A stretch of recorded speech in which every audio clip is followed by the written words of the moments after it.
The Tomb. H P Lovecraft. Sedibus ut solitim placidis in morte quiescam. Virgil. In relating the circumstances which have led to my confinement within this refuge for the demented, I am aware that my present position will create a natural doubt of the authenticity of my narrative. It is an unfortunate fact that the bulk of humanity is too limited in its mental vision to weigh with patience and intelligence those isolated phenomena seen and felt only by a psychologically sensitive few, which lie outside its common experience. Men of broader intellect know that there is no sharp distinction betwixt the real and the unreal, that all things appear as they do only by virtue of the delicate individual physical and mental media through which we are made conscious of them, but the prosaic materialism of the majority condemns as madness the flashes of supersight which penetrate the common veil of obvious empiricism. My name is Jervis Dudley, and from earliest childhood I have been a dreamer and a visionary. Wealthy beyond the necessity of a commercial life, and temperamentally unfitted for the formal studies and social recreations of my acquaintances, I have dwelt ever in realms apart from the visible world, spending my youth and adolescence in ancient and little-known books, and in roaming the fields and groves of the region near my ancestral home. I do not think that what I read in these books or saw in these fields and groves was exactly what other boys read and saw there. But of this I must say little, since detailed speech would but confirm those cruel slanders upon my intellect, which I sometimes overhear from the whispers of the stealthy attendants around me. It is sufficient for me to relate events without analyzing causes. I have said that I dwelt apart from the visible world, but I have not said that I dwelt alone. This no human creature may do, for lacking the fellowship of the living, he inevitably draws upon the companionship of things that are not or are no longer living. Close by my home there lies a singular wooded hollow, in whose twilight deeps I spent most of my time, reading, thinking, and dreaming. Down its moss-covered slopes my first steps of infancy were taken, and around its grotesquely gnarled oak trees my first fancies of boyhood were woven. Well did I come to know the presiding dryads of those trees, and often have I watched their wild dances in the struggling beams of waning moon, but of these things I must not now speak.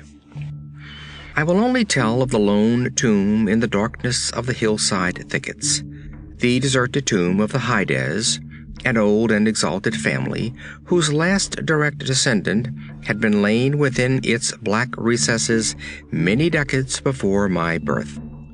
The vault to which I refer is an ancient granite, weathered and discolored by the mists and dampness of generations. Excavated back into the hillside, the structure is visible only at the entrance. The door, a ponderous and forbidding slab of stone, hangs upon rusted iron hinges and is fastened ajar in a queerly sinister way by means of heavy iron chains and padlocks, according to a gruesome fashion of half a century ago. The abode of the race whose scions are inured had once crowned the declivity which holds the tomb, but had long since fallen victim to the flames which sprang up from a disastrous stroke of lightning.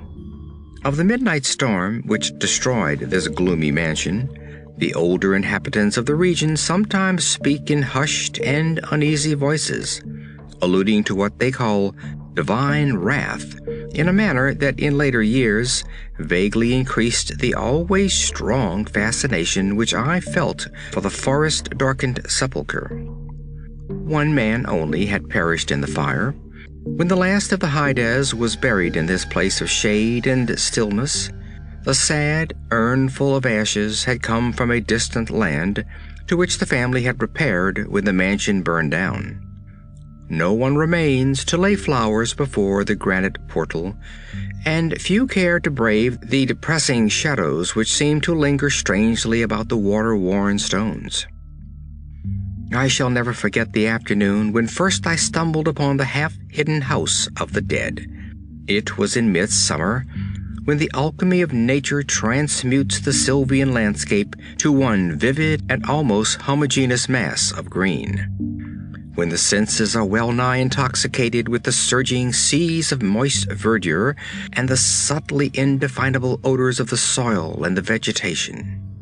In such surroundings, the mind loses its perspective, time and space become trivial and unreal, and echoes of a forgotten prehistoric past beat insistently upon the enthralled consciousness.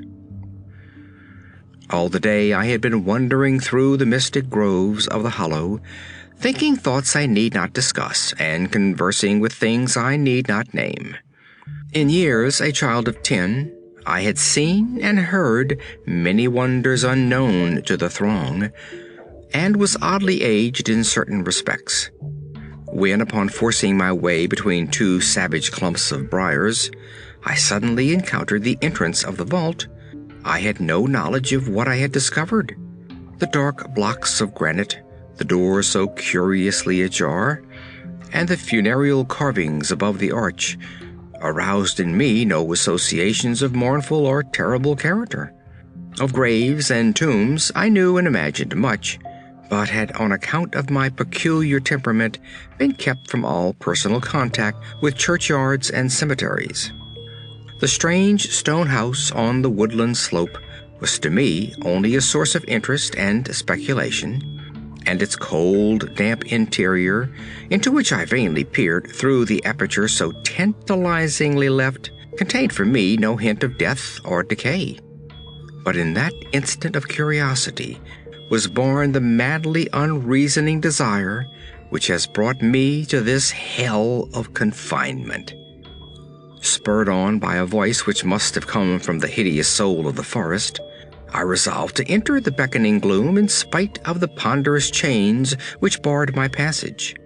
In the waning light of day, I alternately rattled the rusty implements with a view to throwing wide the stone door, and essayed to squeeze my slight form through the space already provided. But neither plan met with success. At first curious, I was now frantic, and when, in the thickening twilight, I returned to my home, I had sworn to the 100 gods of the grove that at any cost I would some day force an entrance to the black, chilly depths that seemed calling out to me. The physician with the iron-gray beard who comes each day to my room once told a visitor that this decision marked the beginning of a pitiful monomania. But I will leave final judgment to my readers when they shall have learned all. The months following my discovery were spent in futile attempts to force the complicated padlock of the slightly open vault, and in carefully guarded inquiries regarding the nature and history of the structure. With the traditionally receptive ears of the small boy, I learned much, though an habitual secretiveness caused me to tell no one of my information or my resolve. It is perhaps worth mentioning that I was not at all surprised or terrified on learning of the nature of the vault. My rather original ideas regarding life and death had caused me to associate the cold clay with the breathing body in a vague fashion, and I felt that the great sinister family of the burned-down mansion was in some way represented within the stone space I sought to explore. Mumbled tales of the weird rites and godless revels of bygone years in the ancient hall gave to me a new and potent interest in the tomb, before whose door I would sit for hours at a time each day. Once I thrust a candle within the nearly closed entrance, but could see nothing save a flight of damp stone steps leading downward. The odor of the place repelled yet bewitched me. I felt I had known it before, in a past remote beyond all recollection, beyond even my tenancy of the body I now possess. The year after I first beheld the tomb, I stumbled upon a worm-eaten translation of Plutarch's Lives in the book-filled attic of my home. Reading the life of Theseus, I was much impressed by that passage telling of the great stone beneath which the boyish hero was to find his tokens of destiny whenever he should become old enough to lift its enormous weight. This legend had the effect of dispelling my keenest impatience to enter the vault, for it made me feel that the time was not yet ripe. Later, I told myself I should grow to a strength and ingenuity which might enable me to unfasten the heavily chained door with ease, but until then I would do better by conforming to what seemed the will of fate. Accordingly, my watches by the dark portal became less persistent, and much of my time was spent in other, though equally strange, pursuits. I would sometimes rise very quietly in the night, stealing out to walk in those churchyards and places of burial from which I had been kept by my parents. What I did there I may not say, for I am not now sure of the reality of certain things, but I know that on the day after such a nocturnal ramble, I would often astonish those about me with my knowledge of topics almost forgotten for many generations. It was after a night like this that I shocked the community with a queer conceit about the burial of the rich and celebrated Squire Brewster, a maker of local history, who was interred in 1711, and whose slate headstone, bearing a graven skull and crossbones, was slowly crumbling to powder. In a moment of childish imagination, I vowed not only that the undertaker, Goodman Simpson, had stolen the silver-buckled shoes, silken hose, and satin small clothes of the deceased before burial, but that the squire himself, not fully inanimate, had turned twice in his mound-covered coffin on the day of interment. But the idea of entering the tomb never left my thoughts, being indeed stimulated by the unexpected genealogical discovery that my own maternal ancestry possessed at least a slight link with the supposedly extinct family of the Hydes. Last of my paternal race, I was likewise the last of this older and more mysterious line. I began to feel that the tomb was mine, and to look forward with hot eagerness to the time when I might pass within that stone door and down those slimy stone steps in the dark. I now formed the habit of listening very intently at the slightly opened portal, choosing my favorite hours of midnight stillness for the odd vigil. By the time I came of age, I had made a small clearing in the thicket before the mold-stained facade of the hillside, allowing the surrounding vegetation to encircle and overhang the space like the walls and roof of a sylvan bower. This bower was my temple, the fastened door of my shrine, and here I would lie outstretched on the mossy ground, thinking strange thoughts and dreaming of strange dreams. The night of the first revelation was a sultry one. I must have fallen asleep from fatigue, for it was with a distinct sense of awakening that I heard the voices. Of those tones and accents I hesitate to speak. Of their quality I will not speak, but I may say that they presented certain uncanny differences in vocabulary, pronunciation, and mode of utterance. Every shade of New England dialect, from the uncouth syllables of the Puritan colonists to the precise rhetoric of 50 years ago, seemed represented in that shadowy colloquy, though it was only later that I noticed the fact. At the time, indeed, my attention was distracted from this matter by another phenomenon, a phenomenon so fleeting that I could not take oath upon its reality. I barely fancied that as I awoke, a light had been hurriedly extinguished within the sunken sepulchre. I do not think I was either astounded or panic-stricken, but I know that I was greatly and permanently changed that night. Upon returning home, I went with much directness to a rotting chest in the attic, wherein I found the key which next day unlocked with ease the barrier I had so long stormed in vain. It was in the soft glow of late afternoon that I first entered the vault on the abandoned slope. A spell was upon me, and my heart leaped with an exultation I can but ill describe. As I closed the door behind me and descended the dripping steps by the light of my lone candle, I seemed to know the way, and though the candle sputtered with the stifling reek of the place, I felt singularly at home in the musty charnel house air. Looking about me, I beheld many marble slabs bearing coffins, or the remains of coffins. Some of these were sealed and intact, but others had nearly vanished, leaving the silver handles and plates isolated amid certain curious heaps of whitish dust.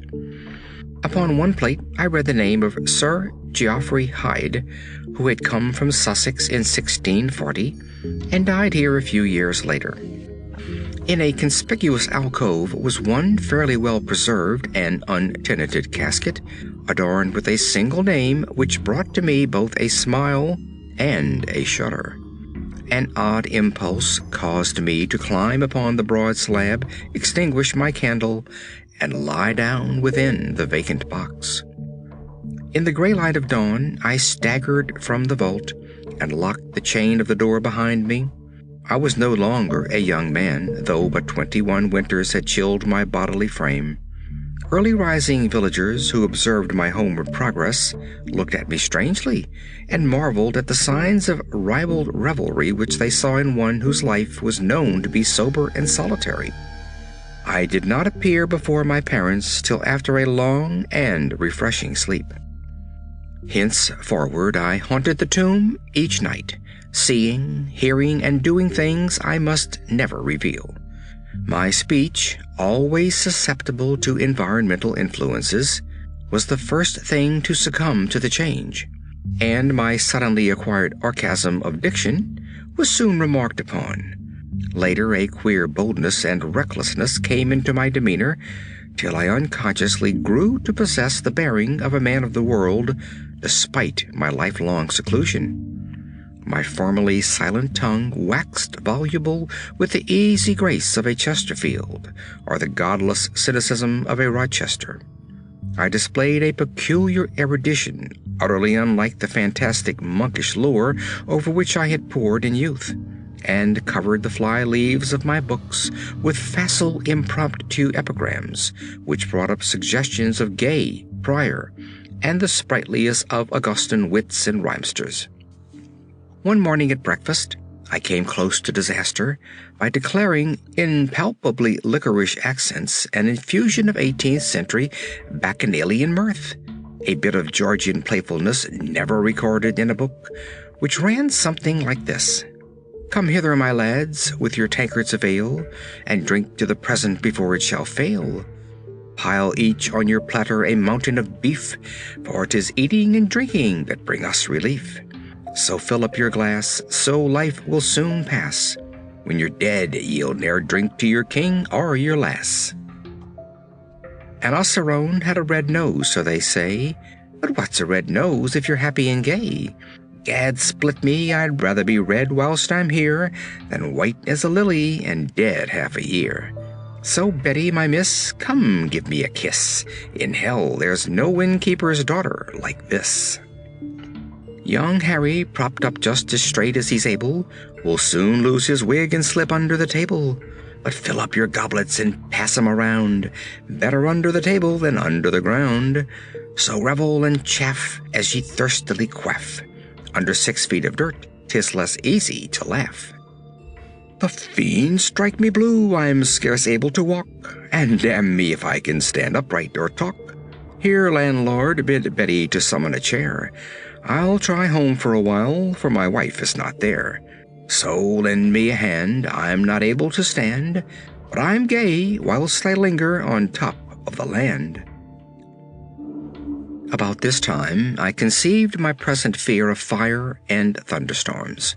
Previously indifferent to such things, I had now an unspeakable horror of them, and would retire to the innermost recesses of the house whenever the heavens threatened an electrical display. A favorite haunt of mine during the day was the ruined cellar of the mansion that had burned down, and in fancy I would picture the structure as it had been in its prime. On one occasion, I startled a villager by leading him confidently to a shallow sub-cellar, of whose existence I seemed to know, in spite of the fact that it had been unseen and forgotten for many generations. At last came that which I had long feared. My parents, alarmed at the altered manner and appearance of their only son, commenced to exert over my movements a kindly espionage which threatened to result in disaster. I had told no one of my visits to the tomb, having guarded my secret purpose with religious zeal since childhood, but now I was forced to exercise care in threading the mazes of the wooded hollow, that I might throw off a possible pursuer. My key to the vault I kept suspended from a cord about my neck, its presence known only to me. I never carried out of the sepulchre any of the things I came upon whilst within its walls.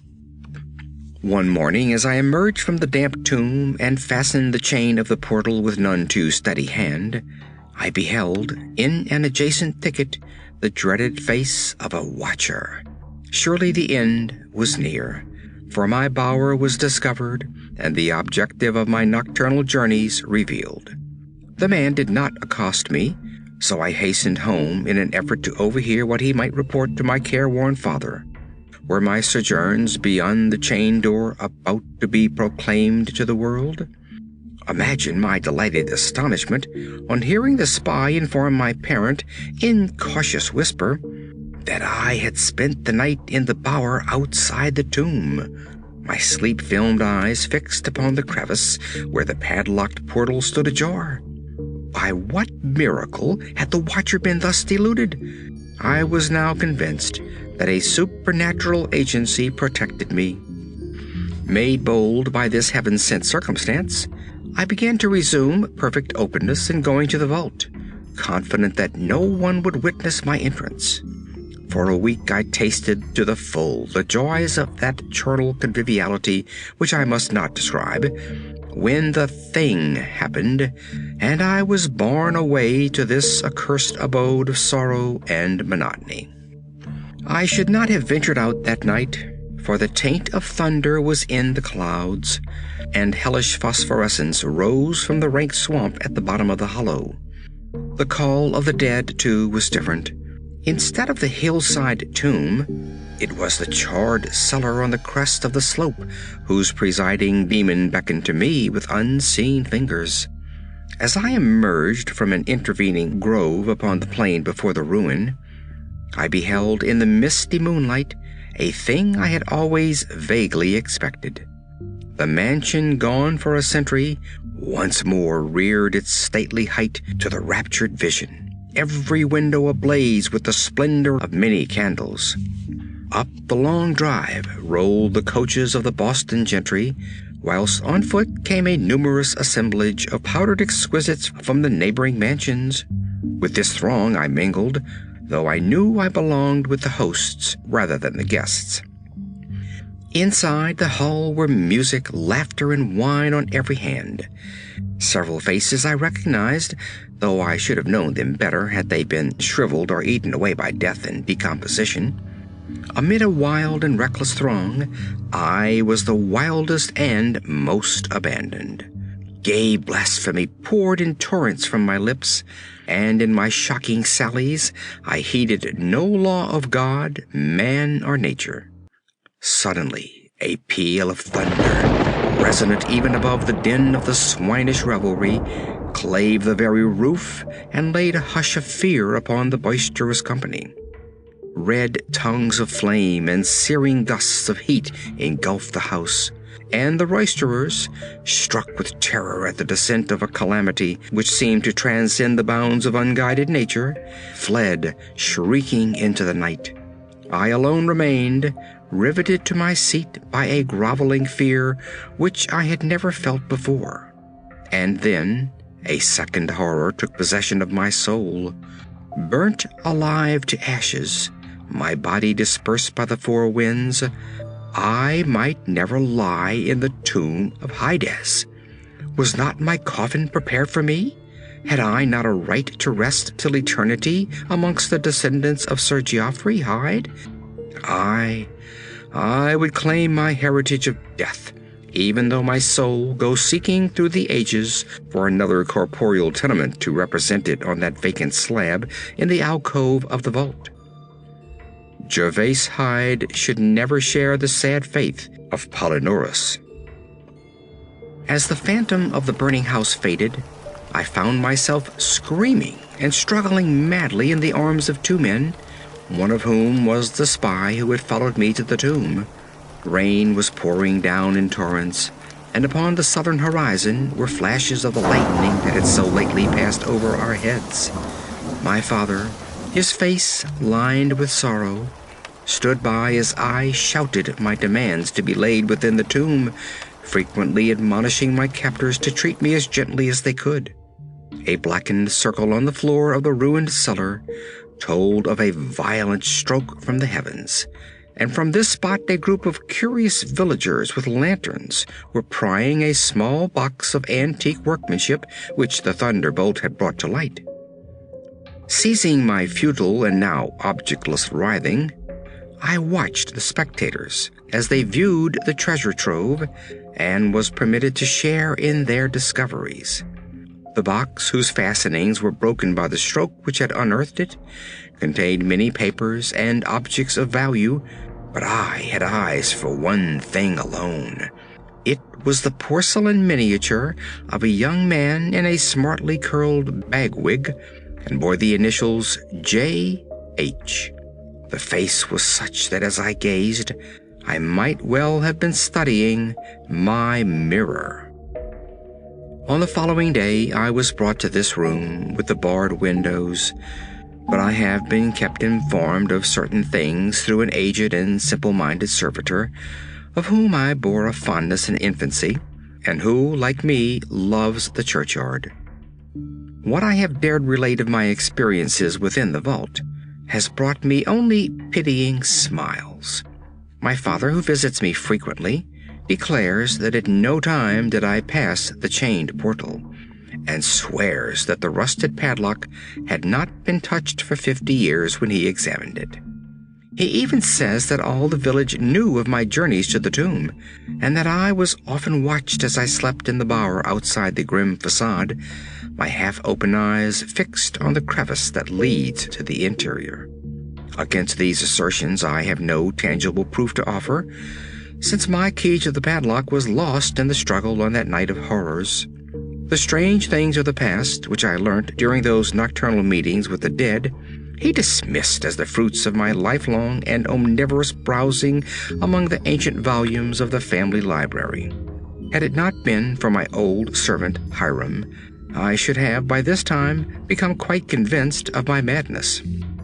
But Hiram, loyal to the last, has held faith in me, and has done that which impels me to make public at least a part of my story. A week ago, he burst open the lock which chains the door of the tomb perpetually ajar, and descended with a lantern into the murky depths. On a slab in an alcove, he found an old but empty coffin, whose tarnished plate bears the single word Gervase. In that coffin and in that vault, they have promised me I shall be buried.